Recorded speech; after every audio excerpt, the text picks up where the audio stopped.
আসসালামু আলাইকুম প্রিয় শিক্ষার্থীবৃন্দ। আসসালামু আলাইকুম। কি অবস্থা সবার? আশা করি সবাই ভালো আছো। তো আমি আজকে আপনাদের সাথে আলোচনা করব ৮ম শ্রেণীর বার্ষিক পরীক্ষার কোশ্চেন নিয়ে।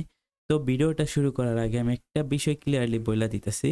তো তোমরা সকলেই যাদের ইংলিশ ফার্স্ট পেপার এক্সামটা হয়ে গেছে তারা কোশ্চেনটা দেখো, ভিডিওটা দেখো। ভিডিওটা দেখে আমাকে একটু কষ্ট করে কমেন্টে জানাই যাইবা যে তোমাদের এখানে কি মিল ছিল বা এটা থেকে তোমাদের হুবহু মিল ছিল কিনা। আর যাদের এখনো এক্সামটা হয় নাই তারা ভালোভাবে দেখো, তোমাদের এখান থেকে কমন আসতে পারে।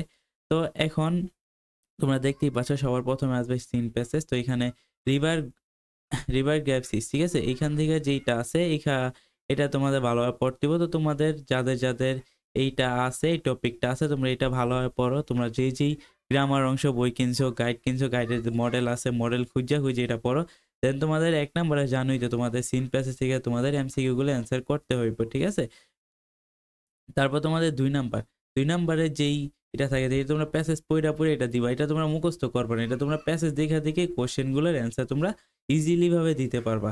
আর ৩ নাম্বারে দেখো, ৩ নাম্বারে এখানে কি দেওয়া আছে? আরেকটা প্যাসেজ দেয়া আছে। এটা কিন্তু উপরের প্যাসেজটার মতোই কিন্তু কি সেম প্যাসেজ দেয়া আছে। ওকে? তো উপরের প্যাসেজ থেকে ৩ নাম্বারটা, ৩ নাম্বারে কি আসবে জানো? ৩ নাম্বারে আসবে গিয়া ফিল ইন দ্য গ্যাপস। এখন তুমি fill in the gaps answer করবা। এটা তোমাদের নিজের মতো করে অ্যান্সার করতে হবে, কিছু করার নাই। তোমরা এটা ভালোভাবে পড়ার পরেই পারবা। আর দেখো তোমাদের যে ৪ নাম্বার সবচেয়ে ইজি একটা আছে, এটা হচ্ছে গিয়া সিনোনিম আর অ্যান্টোনিম। মানে এটা ইজি, আবার পারলে ইজি, না পারলে আবার কঠিন। তো এটা তোমাদের অনেক বেশি চর্চা করা লাগবে। এটা কমন পড়ার বেশি কোনো ওয়ে নাই। এটা তোমার যত চর্চা করবা তত পারবা। দেখছো? এখানে মানে সহজই আছে, আবার কঠিনও আছে। তো তোমরা এটা যত চর্চা করবা তত কি এটা পারবা। দেন দেখো, দেন তোমাদের একটা আনসিন প্যাসেজ আসবো। আর আনসিন প্যাসেজ মানেই তো তোমার মনে করো যেকোনো একটা কবি-টবির একটা প্যাসেজ বা যেকোনো একটা ফেমাস পারসনের একটা প্যাসেজ দিয়া দিব। তারপর তার জন্ম, সে কি করছে, সে কত সালে কি করছে বা সে কোথায় কি করছে, এইগুলো তোমার ভালোভাবে দিতে হবে। এটা হচ্ছে ৫ নাম্বার। আর ৬ নাম্বারে হচ্ছে ট্রু ফলস, এটা ছোটবেলা থেকে আমরা পারি। তারপর ৭ নাম্বারে দিতে হবে তোমাদের সামারি এই প্যাসেজ থেকে। তারপর ৮ নাম্বারে column A, column B. ৯ number হচ্ছে রিয়ারেন্স, তোমরা অ্যান্সার ভালোভাবে কইরা দিবা। আর ১০ নাম্বারে হচ্ছে গিয়া দেখো, ১০ নাম্বার হচ্ছে পোয়েম। মানে তোমাদের বইয়ে যে টেক্সট বুকে যে পোয়েমগুলো আছে, পোয়েমগুলা থেকে তোমরা যে এগুলা তোমাদের অ্যান্সার করা লাগবো গাইস, ঠিক আছে? এগুলা তোমাদের এখন এগুলা থেকে সুযোগ নাই।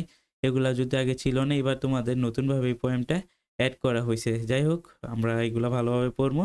দেন দেখো এখানে কি আসছে? Once upon a time a greedy dog steal a piece of meat a nearby house. মানে একটা লোভী কুকুরে একটা আ মাংসের পিস চুরি করছে। তো তারপর কাকের সাথে দেখা হয়, মানে ঐরকম একটা কাহিনী। তো এটা তোমরা ভালোভাবে পড়বা।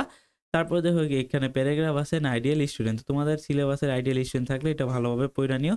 দেন ১৩ নাম্বারে দেখো কি আসে? ১৩ নাম্বারে আসছে নেসেসিটি অফ ট্রি প্লান্টেশন, ঠিক আছে? একটা ডায়লগ আসে, এটা কি নেসেসিটি অফ ট্রি প্লান্টেশন, মানে ট্রি প্লান্টেশনের গুরুত্ব নিয়ে একটা ডায়লগ তোমাদের অ্যান্সার করতে হইব।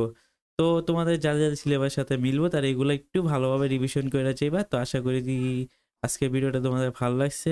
আল্লাহ হাফেজ।